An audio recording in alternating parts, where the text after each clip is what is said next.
اللہ نہ چاہے تو ہم کچھ بھی نہیں کر سکتے. تو اس لیے سب عزم کریں کہ ہم اپنے ارادوں کو اللہ کی مرضی میں پابند کریں، نمازیں پڑھیں، دعاؤں نمازوں کا اہتمام کریں، پھر اللہ تعالیٰ ہم جیسے چاہیں گے ویسے فرمائیں.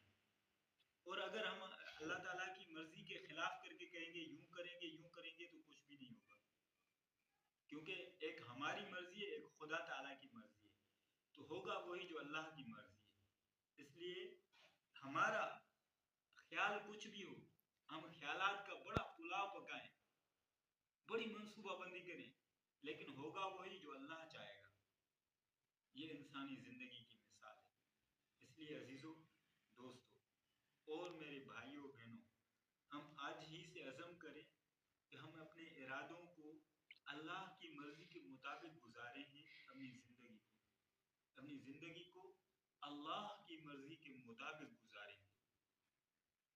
جب اللہ کی مرضی کے مطابق زندگی ہوگی تو پھر دونوں جہانوں میں ہماری کامیابی یقینی ہے، 100%. اور اگر ہم اللہ کی مرضی کی زندگی مطابق نہیں گزاریں گے، کامیابی یقینی نہیں ہے. امکان ہے 20%، 30%،